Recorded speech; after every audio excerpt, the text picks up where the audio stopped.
Hi there and welcome to House and House, the essentials for residential sales. And today we've got two of the best inside of residential sales, Maria and Ken. Awesome to have you on the program.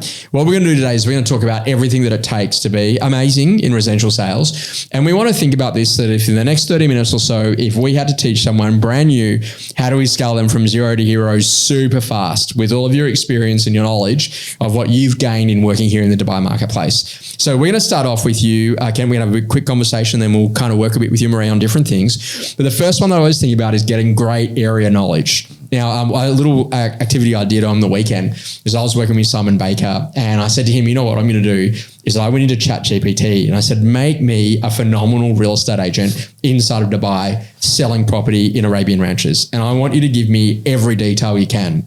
I want to know the best place for a coffee, where to go for breakfast, where to go for lunch, where to go for dinner, how you actually get there, what are the main roads, what are the bus routes, can you catch the metro? I want to know if there's golf courses, what features and amenities are sitting inside of that community. I want you to tell me everything I need to know about that area. And then literally I pressed deep search and it gave me this whole list of everything about Arabian ranches, of when it was built, and then number one and number two and number three. And I sent it to Simon and he's like, this is like 15 years of my knowledge, like captured in 2 pages. How did you do that? And I just told him I spoke to Ken. No, but this is that basic idea, Ken. Let's talk a bit about area knowledge. How important is it? Like, because you're going to be working with both buyers and sellers. Do you need to know all of that sort of stuff to be good, to be able to work with the buyer and work with the seller about an area? Or can you just wing it when you're here in Dubai? No, it's absolutely crucial, especially at House and House, where every agent specializes in an area. Yes. It's, I believe, one of the biggest factors of becoming successful as an agent, yes, where when you're working with both sellers and buyers, you want to be that guy where if anything happens, they come to you for that area. And so if you know that knowledge now and ChatGPT can help you to form the first opinion, then I'm like, jump in the car and now drive to each of those locations. Yeah. So where's the local school and how do you get there and what does it look like and how long does it take to get downtown and how long does it take to get to the airport and you know, outside of it being a really hot summer month, you know, walk it as well a bit, you know, so you can actually see the distance between locations because it gives you a really good feeling for the area, for density. And if you've got more medium to high rise, understand the amenities of each of those buildings and what builders or developers might have been involved and what might that mean in terms of the quality of the product or special features that might have been built into that others might not be aware of. Now, Maria, this is really important because once we've got area knowledge, then we've got to get market knowledge. Mm-hmm. So I say, what is a 1 better, 2 better, 3 better, 4 better, 5 better lease for? And what is a 1 better, 2 better, 3 better, 4 better, 5 better sell for? Yeah. And the reason why I want to know both leasing and the sales rates is that the leasing rates might impact on how much an investor would pay for a property versus an owner-occupier. And then I want to know about the sales rates, you know, what's actually happening in that area. Why is it important to have really good market knowledge about what's happening with pricing? Is there lots of demand? Is there lots of growth? Are prices staying stable? Are prices coming back a little bit? Is this an important thing for an agent to understand when they're convincing both a buyer and a seller to buy and sell? Yeah, of course, because we find a lot now if we've got vacant properties that they're wanting to sell because both the sales market and the leasing market is so high, people are just like, well, if I can't sell it for the price that I want, I'll just put a tenant in. So you've got to be able to have the conversations with both buyers and sellers. And also vacant units in my area are pretty hard to find. Yes. So you will get people that will just pay a premium for it. Yes. And then you get sellers that aren't as motivated because they know they can get a decent rent for it as well. So this is an interesting conversation because some of the things that are going to happen is that the Dubai marketplace will change over the next 5 years. And we're seeing a lot of the properties that were bought off plan in 2020 now getting to the point of completion. Mm-hmm. So in different communities, that might mean that there's all of a sudden new established supply coming onto that secondhand market. Yeah. And so that could impact on prices if there's a large number. And I think people are really talking at the moment about a large number of 1-betters all of a sudden coming to market, which might impact on the saleable value of those and potentially even the leasing value of those. Mm-hmm. But that might actually drive up the prices of 2-betters. Yeah. And so this is why it's a really important foundational conversation to understand, you know, what's actually happening, how many are available to buy, how many people are actually in a position that they're inquiring and wanting to do viewings and wanting to actually go and buy property, which gives you a bit of an idea about how long it would take for every property in Dubai to sell, given the amount of buyers that are actually in marketplace. Okay, this is kind of interesting because we've got our area knowledge now, we've got our market knowledge, then you had to learn transactional knowledge. When you're out there and let's say that you've got me and I'm a seller and I've said, yep, I'll sell. What do you need to do? What's the documentation you need to get from me to actually know that A, you can represent me and you can go and talk to a buyer about my property and show them through? I think the number one thing is knowing what that property is worth. Yes. The biggest thing for me, at least as an agent, is getting FaceTime. Sure. At least being able to meet that seller in person, because I think that just builds trust. Yes. And being able to be competent enough to know how much that property is worth in terms of a rough estimate. Yes. Going to that unit, being able to see if there's any upgrades, what kind of condition it is in, and being able to convince that seller that you are the right broker to represent them. And I think this is the important conversation. Like in that convincing, there is the chance potentially of going exclusive. A lot of people do it, but some of our best are doing it because they're getting a fee on both sides of the transaction. Is it important to at least have the conversation to see whether or not you could get it exclusive, and can that drive the amount of revenue that you generate as a sales agent? Yeah, absolutely. I think number one, there's nothing that will hurt you if you ask for exclusivity. Yeah. The worst thing that can happen is no. Yes. But I think exclusivity starts way beyond meeting that original seller. Yeah. Because I think the depth of the relationship, right? Exactly. I think just from a seller's perspective, they're getting bombarded with calls and texts every day, but you have to be that agent where even before they're ready to go on the market, 6, 7, 8 months before, you're the one texting them, calling them every few months, keeping them up to date. And then when they're ready to hit the market, they know that you are the guy for that area. Okay, and the interesting thing is that we're starting to see the evolution of like marketing property videos, styling of properties with furniture to actually help to even get a better sales price. And that really probably means that you've got to be down the exclusive side of the avenue, because you're actually getting that instruction from the client and you're getting a commitment towards actually wanting to pay for that. Now, it's kind of an interesting thing. It's a bit of a newer thing for Dubai. Where I'm from in Australia, we are probably the biggest for that everything is styled and everything is presented correctly. And do you know what we found? People pay more for a property where everything's already done. I'm not saying the humans are lazy, but I am saying that literally if it's already done, it's a much easier process. That's an interesting thing on the transactional side, Maria. Let's talk about the buyer. So what have we got to do to get a buyer committed? Like what documentation do they need to sign, from when they've made an offer to actually getting that legally binding through until the day of completion? So you obviously need all of their ID. If they're a resident, visa, Emirates ID, if not just a passport. And then you do like a contract B. So you've already got a contract A from the seller's side. Yes. You do a contract B with the buyer and then move on to a Form F. So what's really bizarre is because I did real estate in the UK. In Dubai, it's just a click of an app. And you're literally pressing a button and buying a house. Yes, yeah. So I think sometimes if you've got, because it's such a big expat city, if you've got buyers from the UK, because I relate to that because I did real estate there as well. Yes. They're a bit like, so I'm literally pressing a button and I've bought a house and I'm locked in. And you're like, yeah, because the market is different in Dubai, whereas once you've signed that contract, it's pretty much going ahead. Yes. Whereas back in the UK, I don't know what it's like in Australia. Yes. But in the UK, you can pull out anytime at all. Yes. Such a different market. So I think just having that knowledge of you provide all your ID, you tick all these boxes, and then you're locked into a contract. And I think this is the great thing is that for a buyer, have you bought in Dubai before? If you haven't bought, let me show you the process. These are the steps of what you would need to have. And so make sure you've got all of these things in play to make it really easy from the consumer's point of view. And I think that's just being a great salesperson about like actually understanding these are the steps of what you've got to go through. And if you ask that question, it allows you to be much better at the conversation, right? And ultimately you're just providing a service. Yeah. So you've just got to be like what Kent was saying about getting exclusivity and keeping sellers up to date with things, that you've just got to be helpful to people, and then you'll get your exclusivity and you'll build your relationship. Yeah, one of the big things that I talk about in terms of exclusivity is better to have one person talking about price than 100 people out there in marketplace potentially talking about price. Really understanding the depth of the desire from the buyers and whether or not we can push price and get them to pay a little bit more, and having one key person that can actually handle both parties that are actually coming forwards if you've got a multi-offer situation. And a lot of people don't really understand that, and I think that literally the big evolution of where I'd love to see us go with more at House and House is more exclusive more often, because it gives us a lot more control around what we're doing with marketing. So think about that. Area knowledge, really important. Market knowledge, great. Transactional knowledge, making sure we've got everything ticked off. That then talks about actually understanding the brand knowledge. Now let's have a quick look at that, Ken. I think about brand knowledge. What's the cheapest property we've ever sold? What's the most expensive property we've ever sold? How many properties do we sell? How many buyers do we meet? How many buyers do we have left over?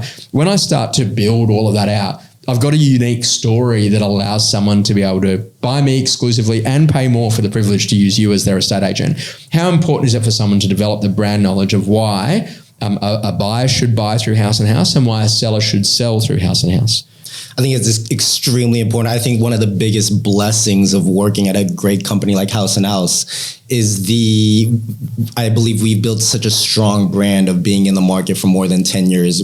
I think we have an unbelievable reputation. Yes. The amount of money and the effort that the marketing puts in to make every seller, buyer, investor in Dubai know about our brand. Because I feel like if I was a seller or buyer and I have multiple agents contacting me, brand and company, backing is a huge thing that I will look at. Yeah. So I would go with the more trusted brand. I actually love a buyer and a seller to come and tour our offices because when they actually see the infrastructure, that this is not a fly-by-night show, or we're not just hoping that we're going to be good on the internet. This is actually proper in terms of when you come and see the infrastructure that we've actually got. And, not a lot of people would actually understand it. And sometimes you got to remember that you might be working with a seller over a FaceTime or a Zoom or something similar, and you don't actually ever get to meet them face to face. And if that's the case, how do you, in a very short conversation, get them to give you the confidence to go, yep, we're going to go with you because you're good at what you do. So I always think about it. It's like, why is the seller selling? And a lot of the time you're seeing people that are selling opportunistically because they're making money, but also too, there's life events that are going on for people. Not as much, but deceased estates, people having a baby, people with a job relocation, people that are leaving the Emirates, people that are in a position that they've just bought something now off plan that's been completed. And so therefore they've got to sell an established property to move into the new one as it comes online. So like learning to understand that. And I think that when I go to meet with Ken, what does he need to see, feel or experience to have the confidence to do it now?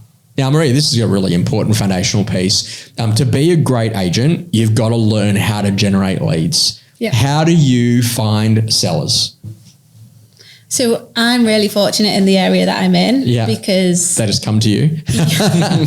No, well, kind of, but so in the Greens and Views, which is where I specialise, we've hammered that area for so long. Like Charlie Bannon started in leasing there. Like it's a House & House community, basically. Yes. We've got the biggest team there. We've got the strongest team there. We get the most leads. We do the most listings. Like I'm really fortunate that I'm in such a great area.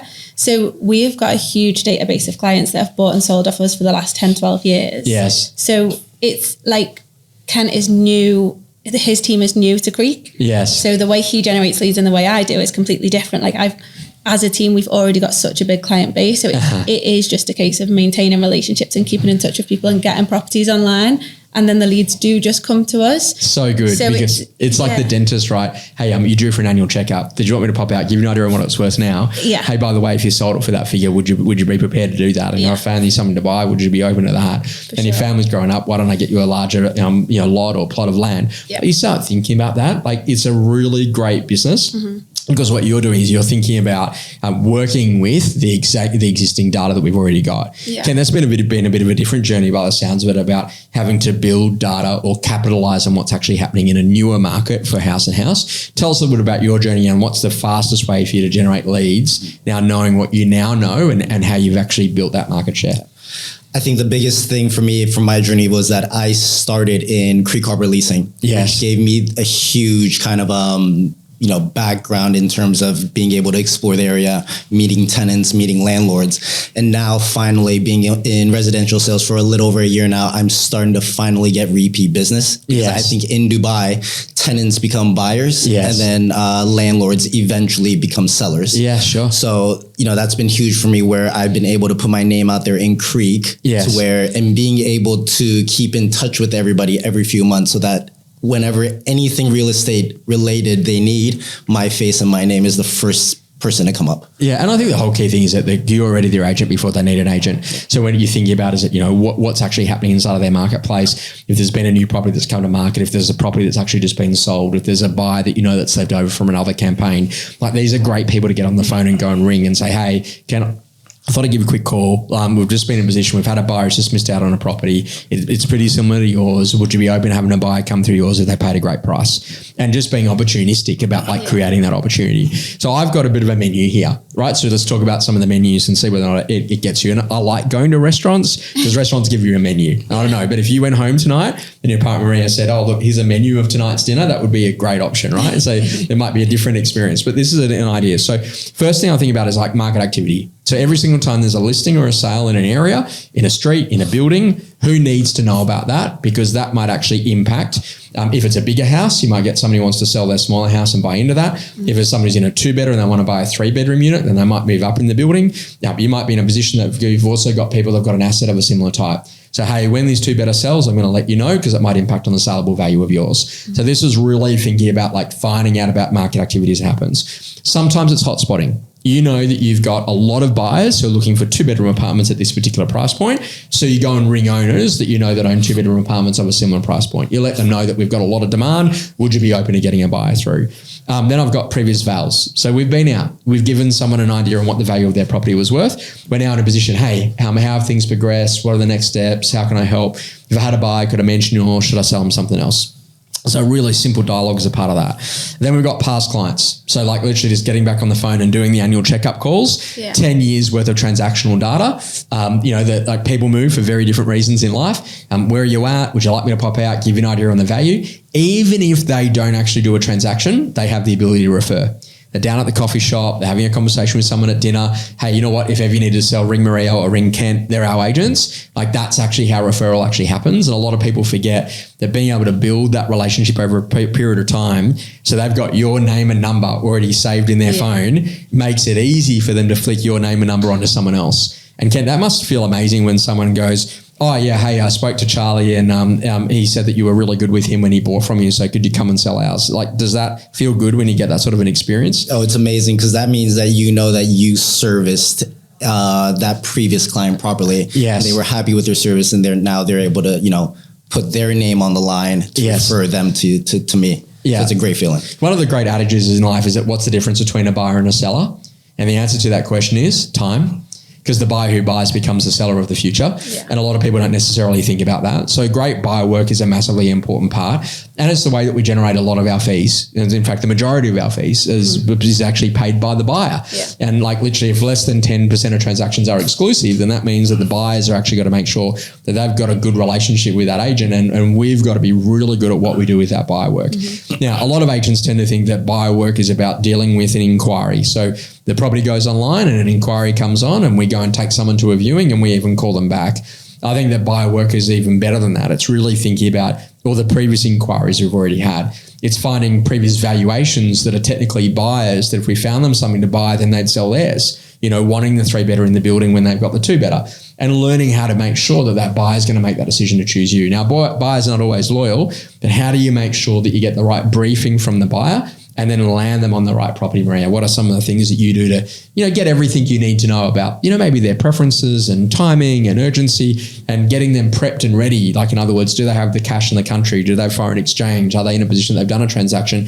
Are some of those things important to make sure that you can get them to a point that they're actually able to commit to a contract? Yeah, for sure. I mean, there's obviously different ways of dealing with things, but I tend to just get them out on the first thing that they've inquired about because I just feel like you get more information when you meet them face to face. Yes. So even if I ask them all the basic questions, like when do they need to move? What's the budget? If they got the pre-approval, I ask them generic questions when they inquire anyway. But even if something's off with this unit and like the timeline might not work, I'll take them anyway because I want to know if the layout works for them. I want to know if they like the area. I want to know if they've been to the area that I specialize in, because if I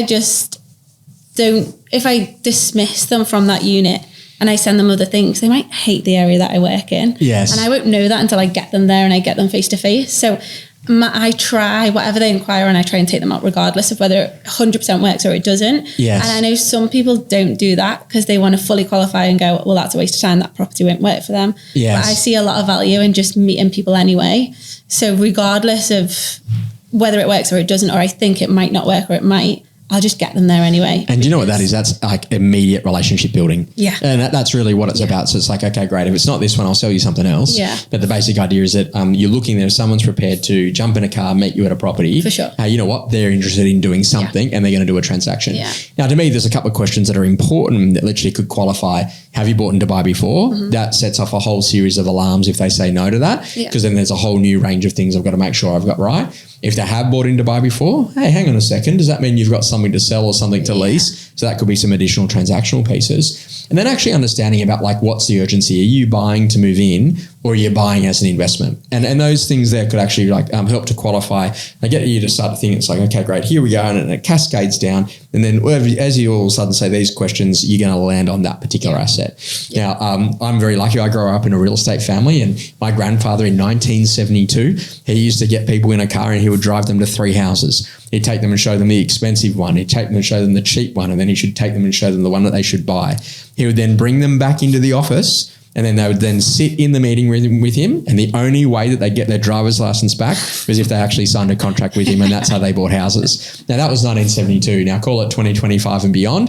The basic idea there is that he's doing very similar thing to what you were doing, where you're going to show someone a property and give them a bit of an understanding about the area, because their area knowledge might not actually be. They're going to the brand name suburbs of Dubai, and then all of a sudden they fall back to the locations where price and value actually meet. Yeah. And so this is that whole key thing, is that geez, I've never really thought about unit living, and now I'm going to be in an apartment complex. What does that look like? Yeah. Oh, no, hang on a second, I do want a villa. Oh, okay, maybe I've got to go out a little bit further where I can actually afford a villa, as opposed to what's actually happening in some of the high density buildings. So really important foundational concepts. If you think about great buy work, Ken, have you got anything there? Because we know they're about urgency of buyers are really important. Is there any particular questions that you love asking, or things that you like to know, because it helps you to work out who's who in the zoo and who's actually going to buy versus those people that actually you need to be getting ready to buy?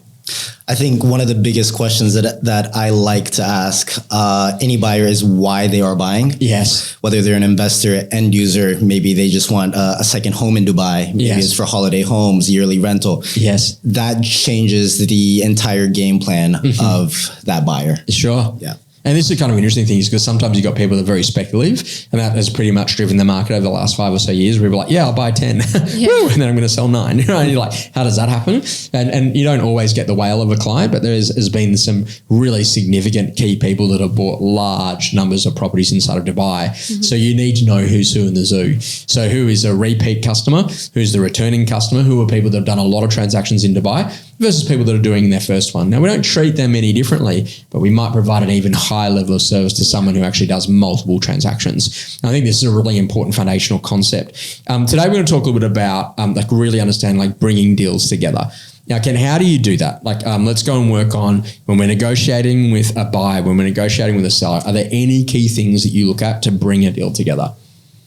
Well, I think negotiating just from the seller's side, I believe starts from your initial point of contact. Yes. To where the seller, I'm sure the seller all the time has a certain asking price in their mind. Yes. But then the home might not be worth that. Yes. So if you empathetically, if you let them know that your home might only be worth this much, and you show them the data to back that up, they might be open to, coming down to that market rate. And then also with buyers as well, setting their expectations for what they want. Yes. The home that they're looking for will probably cost around this much. Yes. And if you don't have the budget for this, maybe we might have to look at other options. Yes. But I think from the very first point of contact from both sides, negotiation is already starting. Yeah. I think this is that whole age-old story, is that what you've got to do is you've got to understand the urgency. So why are you buying? Oh, we're having a baby. Oh, amazing. When's the baby due? 6 weeks' time.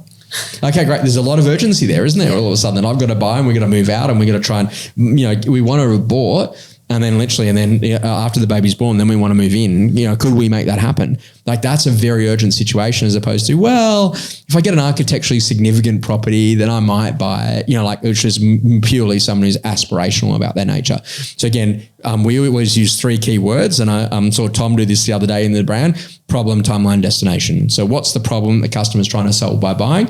What's the timeline that comes with that problem? And then what locations are they considering, and how much would they like to spend? A lot of that's also too on the seller side. Mm-hmm. What's the problem that they're trying to solve by selling?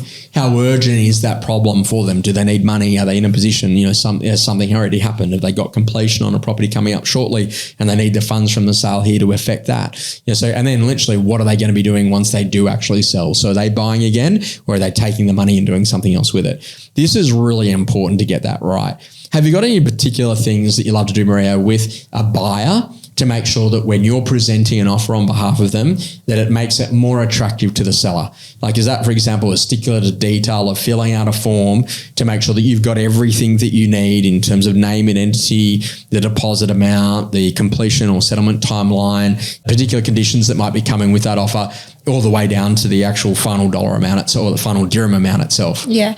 I mean, I think obviously circumstances are different on every deal. So I haven't got like a cookie cutter thing that I can go with. Yeah. I tend to always have the fees included in the net price, and because a lot of sellers are hung up on the net price. Yes. So I'll have that written out in front of me, but I'll always do it on a phone call. Yes. And I'll just like sound out some figures, and I always kind of anticipate an offer, even if I've already had one. Yes. So I'll just drop the ball and just say, listen, we did a really good viewing. They were talking about this figure whilst they were viewing. Yes. What are your initial thoughts? Yes. So I kind of get some instant feedback from both parties. Yes. And then I'll go away and come back and say, well, this is the offer that we've got on the table. Yes. So it gives them time to think about, oh, if I did close at that price, this is what I could.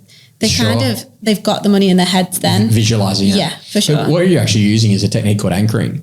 So if I say to you, okay, great, owner's expectations are $1 million, I've got a buyer at 950. If I say, hey, look, we've got someone who's thinking about maybe something in the late eights, could be 895. Oh, we wouldn't sell for that. There's no way. Yeah. That 895 makes the 950 look like it's the number. Yeah. And so that's actually a really simple thing that when we think about the sales technique is that how do I actually always present 2 offers, not one?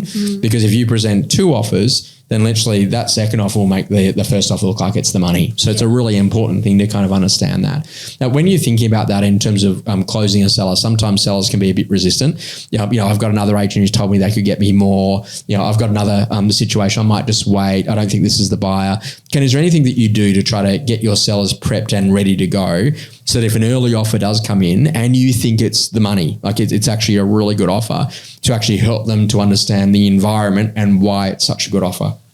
I think the number one thing with that is, Tom Polson, always one of our sales directors, would always say, find out the why. Yes. Why does that seller need to sell? Yes. So finding out why they need to sell, when do they need to sell by? Is there a certain figure that they need net? Yeah. I think finding that out is very important. And then using that to your advantage at the negotiating table. Yes. And it's such an important foundational piece, right? Hey, why do you like this one? High span garage, which is good for my G-Wagon. Why do you like this one? Side access gateway, which is good for the caravan and boat that I've got. Hey, why do you like this one? Oh, because it's got no stairs, which is good for my dodgy knees, hips and ankles.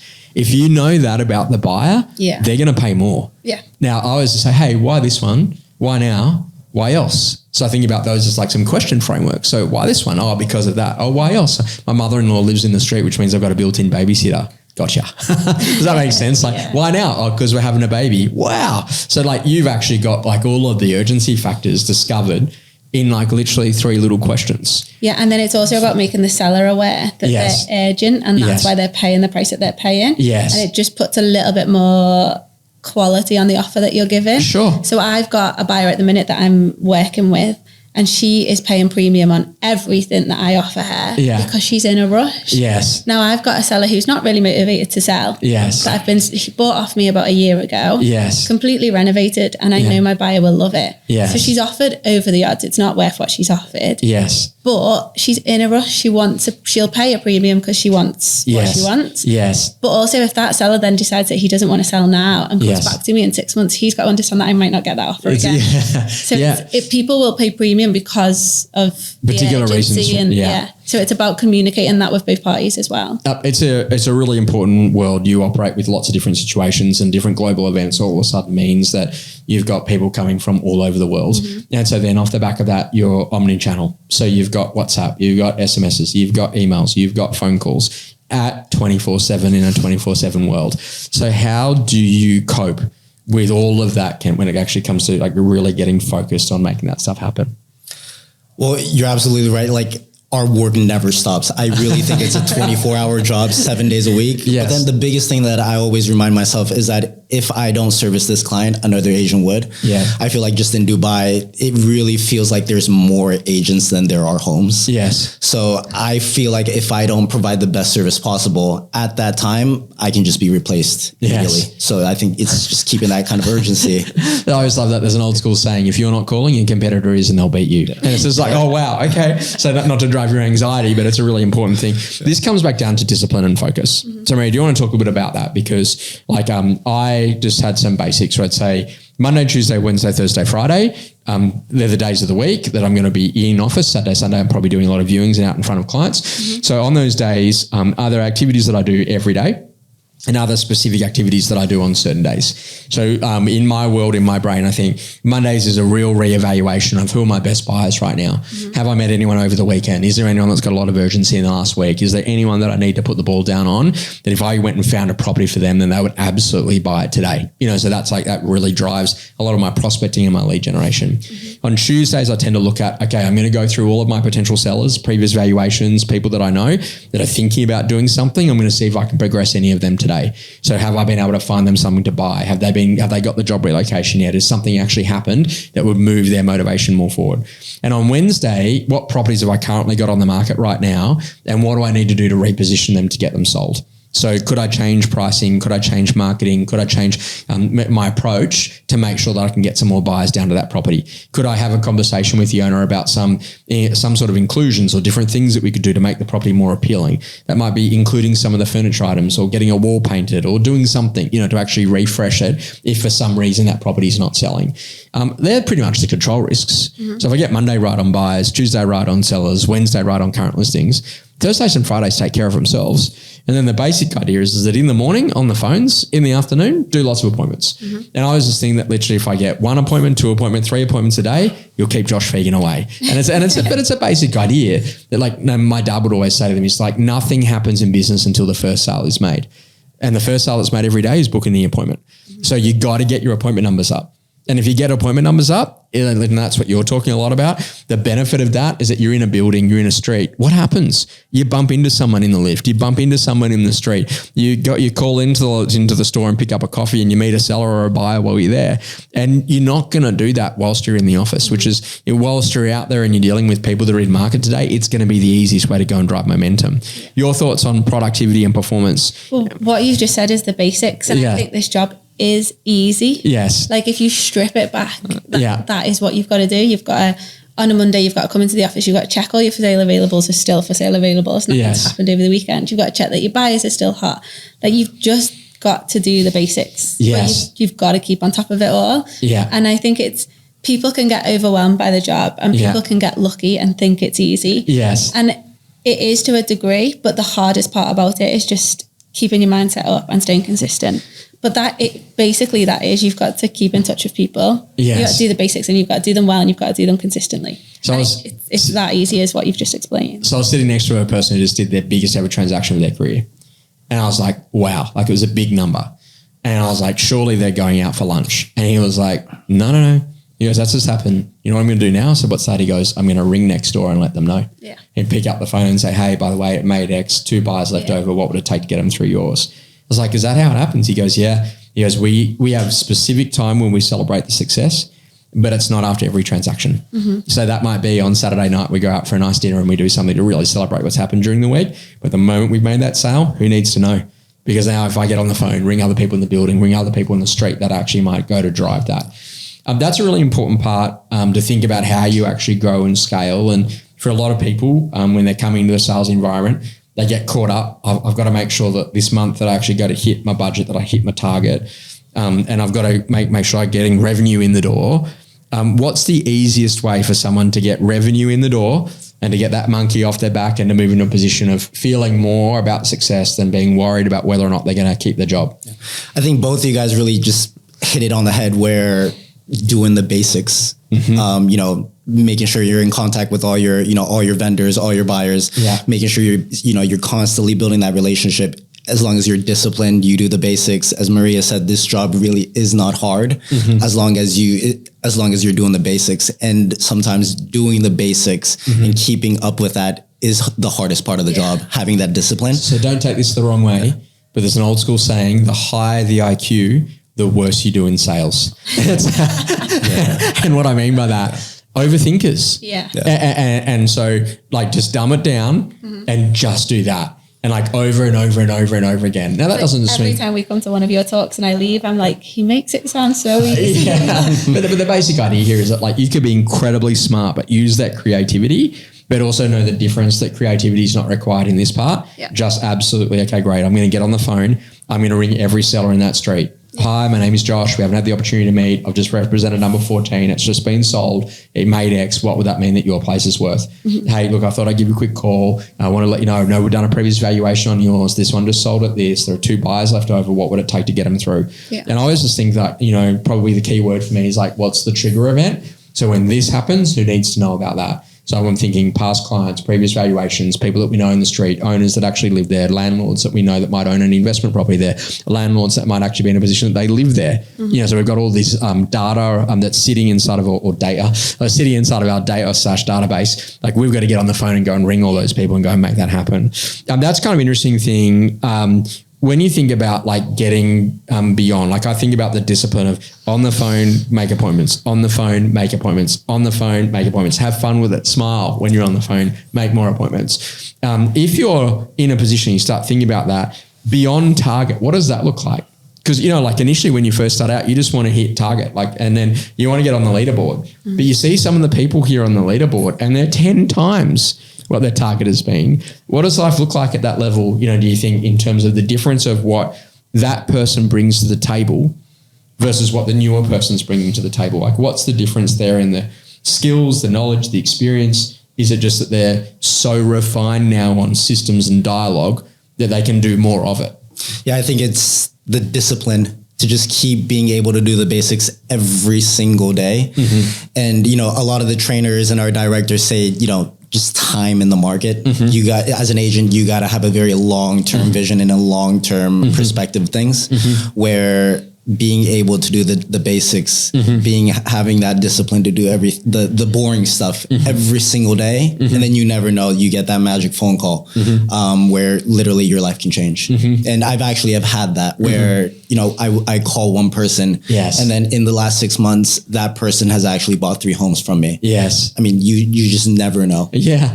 I don't know. I thought you were going to say when you first met your girlfriend, but that basic idea is like really thinking differently that magic moment did happen for you and also it happened for all of us at some point. But what I love about this is that this is actually really about like a winner's mindset. And so when I hear that there's someone who's like written like unbelievable numbers, I don't go insecurity, I could never do that. Like it would never happen to me.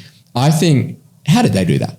Yeah. And I know that opportunities there, right? Yeah. And I'm just like, hey, how did you do that? Tell me a bit more about that. I become really inquisitive. And it's sort of like, if your mindset is I'm going to do 20 transactions and I'm going to go to 22 next year, you're tweaking. Does that make sense? Like you're looking that one little bit extra. Yeah. If, however, you're at 20 transactions and you go, how do I do 200 transactions? Everything breaks. Because it can't just be me. I got to start thinking, who else could I have in my team, and how would we call, and what sort of buyer work, and how would we actually register our buyers, and how would we make sure that we've got them in the right price points, and how would we take those buyers to those properties, and how would we meet that number of sellers, and how many valuations would I need to do it? So it causes you to reimagine everything. And I think that this is actually the biggest problem, that your level of growth is really based on your level of systems. And like someone said to me once, like literally what you accept is your standard. So if you accept that literally 2 viewings a day is awesome, then that's your standard. But if you accept that 8 viewings a day is your standard, then all of a sudden, like you're just going to be really unhappy if you're not at 8. And so you'll do whatever it takes to get to 8. And once you start doing 8 a day, you could never go back. And there's an old school saying that a mind once expanded can rarely go back. You're never going back to Tokyo.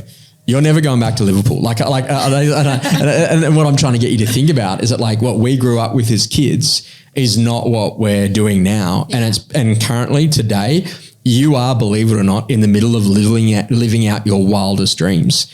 And so that's why it's a really important foundational concept, is that literally that striving to be confident with what you've done, but also having ambition for where you want to go is a really important mix to get right. Let's go and finish off on a couple of those little things. Growing skill sets. How did you do it? What was the easiest way to grow it in generating lead, winning the listing, and selling the thing? I think for me is, once you start the job, you're calling owners. Yes. Be ready to face a lot of no's, a lot of hang-ups, a lot of people don't pick up. Yes. For me, I have a very long-term vision where if I make 100 calls, maybe 10% might pick up. Yes. Maybe I might get one owner that's willing to meet with me. Yeah. Setting that right expectation. Yes. But being able to just keep doing that every day. Yes. I feel like if you put the effort in, the results will come. Yeah. Maria, your thoughts on that? Yeah, I think it's just patience and mindset. Yes. I think it's the biggest thing. Like we've already touched on, like the job is easy. Yes. But showing up is hard. Yeah. So I think and if you lose a deal, you've got to come back the next day. You've got to keep chipping away. And I think it is just a mindset game. Yeah. You got to be in it to win it. You got to show up. You got to be consistent. Yeah. And it doesn't matter if you mess up because so let's say you're calling 100 people. Who cares if you get one call wrong? Who cares if you stumble? Who cares if you make a mistake? Your next call will be better. Yes. So it's about just not letting things get in your head. Yeah. And I do think the hardest part of the job is just your mindset. I think this whole conversation, you've identified that you've had a key client who's done 1, 2, 3 transactions with you. Well, how do you treat that client differently in terms of your client servicing to make sure that then they can refer you and do more transactions with you? And as opposed to someone who's just done one. Yeah. Now, I'm not saying I'm not going to look after this one, but literally, how do you become a VIP in this business? And I always say to people, hey, could you write out who your top 100 customers are based on volume of transactions and your top 100 customers based on spend? So it's possible that someone has just done one transaction which got you a really big fee. And it's also too possible that someone's done lots of little transactions over time, but they've done a high volume of transactions. And so staying close to both of those people are just as important.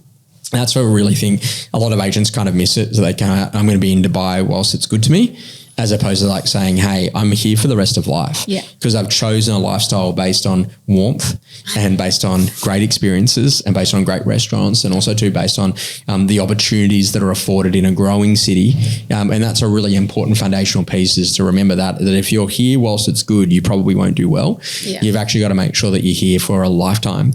And I think that's the big thing, is that I think one of the barriers is that when people see a golden visa in 10 years, they think that's how long they'd be out, and then I'd go. And I'm like, no, you just got to imagine that you're going to be here for life, because it'll make a big difference. Yeah. Knowing everything you know now, you get to talk to you at day one. What advice would you give to yourself to make sure that you could speed up the progress that you've already achieved? Number one is patience. Yes. I think in the beginning, be ready to take some losses. Yes. But then you might have a few losses, but then you might have that small victory. Sure. Which builds that momentum, which gives you kind of that confidence, that little momentum to keep going and just keep pushing. Yes. And then at the end of the day, remember that, as an agent, both for buyers and sellers, you are the one responsible for probably one of the biggest financial decisions that they'll ever make in their life. Yes. So I think just keeping that in the back of my head and just, doing business with empathy and with trust in mind. Mm-hmm. Massively important, right? To start to think about those. What do you reckon? I just think stay consistent at the beginning, because although when you first come into this role and you're constantly on the phone and you don't feel like anything's happening, those 3 to 6 months are the most important. Yes. That is what sets you up for the next 2, 3, 4, 5 years. One of my biggest commission-based sales that I did last year, I've been speaking to since the first day. Yes. And it had taken that long. But I got the exclusive, I got the 4%, I got everything. Yeah. But if I hadn't have spoke to him from day one, I would never have got that. Yes. So I think although it feels mundane and it feels like you're not getting anywhere, those first months where you're just calling out and you're just building relationships and you're just starting off are the most important. So it's just it's the patience thing, isn't it? It's everything counts. You make me want to go back in. And this is that whole conversation as I think about it. It's okay, building your business is pretty simple. You either got to build data or work data. And you got to think about trigger points, what's been listed, what's been sold. And then you got to start thinking about, okay, great, what's actually going on? And if you think that today we built layers, area knowledge, market knowledge, transactional knowledge, brand knowledge, and then the skill set of how do we generate a lead, win a listing, and then actually be in a position that we sell the thing. Mm-hmm. And if you think, okay, great, that's how all of that. And then as I grow and scale, how do I master the workflow to be able to get it to be happening at a high cadence? So I can go from 1 to 2 to 3 to 4 to 5 to 10 to 15 to 20 transactions a month.